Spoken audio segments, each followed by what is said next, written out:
Ya, ketika ini menjadi sedemikian viral dan dianggap kontroversial, sebetulnya siapapun yang belajar Islam dan baca Al-Quran itu tahu bahwa memang kalimat 5 kali sholat itu harus 5 kali gitu ya. Itu tidak pernah ada dalam Al-Quran ya. Kita misalnya Al-Isra 78 kalau nggak salah, terus ada Hud 114, itu adalah surat-surat yang selalu kita gunakan untuk merujuk tentang kewajiban sholat. Jadi sholatnya sih wajib yang saya katakan, tapi yang mengatakan 5 kali sehari itu tidak ada di dalam Al-Quran. Dan itu sudah saya pelajari sejak lama sih. Saya sih agak heran nih kenapa orang menjadi sedemikian ramai ya, seolah-olah kecuali emang orang memotongnya menjadi saya mengatakan kewajiban sholat itu tidak ada dalam Al-Quran. Kalau kewajiban sholat jelas ada dalam Al-Quran. Yang tidak ada pernyataan 5 kali sehari itu, 5 kali ya, itu nggak ada. Kalau surat Al-Isra itu kalau nggak salah 3 kali ya. Hud juga 3 kali, 3 waktu bukan 3 kali. 3 waktu, di pagi, siang, malam gitu. Jadi itu yang saya katakan, dan itu sebetulnya pembicaraan itu kalimat itu diambil dari konteks pembicaraan atau apa ya, Anda katakan tadi seperti diskusi dengan Pak Samsi Ali di media sosial yang lebih luas, yaitu tentang syariah. Jadi itu sebetulnya cuma contoh tentang bagaimana apa yang termuat dalam Al-Quran itu bukan sesuatu yang secara kaku harus kita terapkan di dunia ini saat ini. Itu ada soal interpretasi, ada kontekstualisasi, ada menggunakan juga hadis, ada macam-macam. Jadi itu sebenarnya konteksnya. Kalau memang segala sesuatu disebutkan dalam Al-Quran secara sempurna, kenapa di dalam Quran tidak ada disebutkan sholat 5 waktu? Kenapa dalam Al-Quran tidak ada disebutkan nisab kambing 40 ekor? Kenapa dalam Quran tidak ada disebutkan nisab emas 85 gram zakatnya 2,5%? Kenapa di dalam Al-Quran tidak ada disebutkan tawaf 7 putaran dimulai dari Hajar Aswad? Kenapa di dalam Al-Quran tidak ada disebutkan sa'i dari Safa ke Marwah dihitung 1, dari Marwah ke Safa dihitung 1? Kenapa di dalam Al-Quran tidak ada disebutkan tentang mabit di Muzdalifah dan di Mina? Mengapa di dalam Al-Quran tidak ada disebutkan melontar jumrah 7 kali?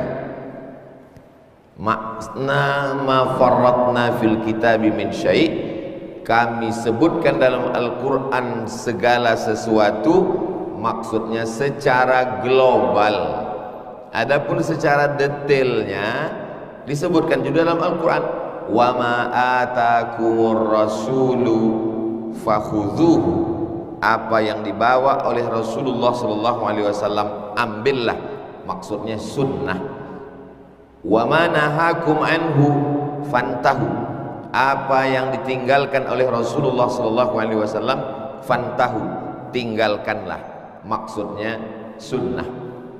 Wa anzalna ilaika dzikra, kami turunkan Al-Quran ini kepadamu ya Muhammad SAW, litubayyina linnas, supaya kau jelaskan isinya. Penjelasan dalam Al-Quran yang secara global itu, penjelasannya yang secara detail itu disebut dengan sunnah Rasulullah SAW. Ambil contoh tentang sholat. Alif Lam Mim, dzalikal kitabu la raiba fihi hudan lil muttaqin alladzina yu'minuna bil ghaibi wa yuqimuna as-salata wa mimma razaqnahum yunfiqun. Al-Quran hanya menyebutkan alladzina yuqimuna as-salah. Dalam ayat lain wa aqimus salata.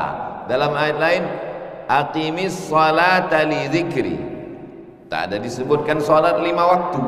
Lalu dari mana datang sholat subuh, zuhur, asar, maghrib, isya?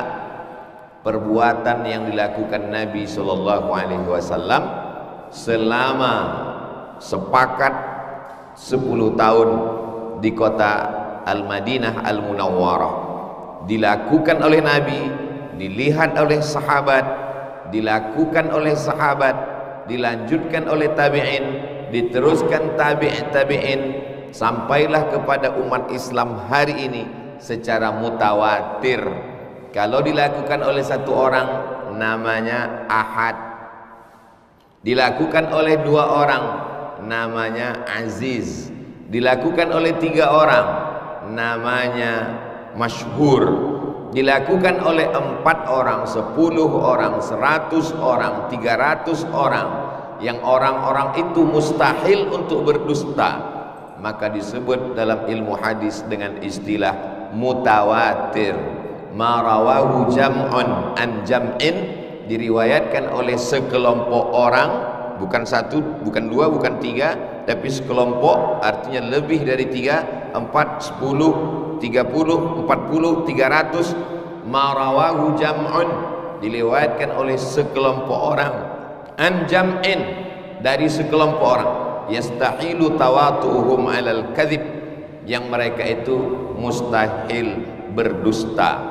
Al-Quran menjelaskan secara umum, dijelaskan oleh perbuatan Nabi Muhammad SAW secara khusus, tapi Nabi pun tidak ada menyebutkan bahwa solat itu rukunnya 13. Solat rukunnya 13.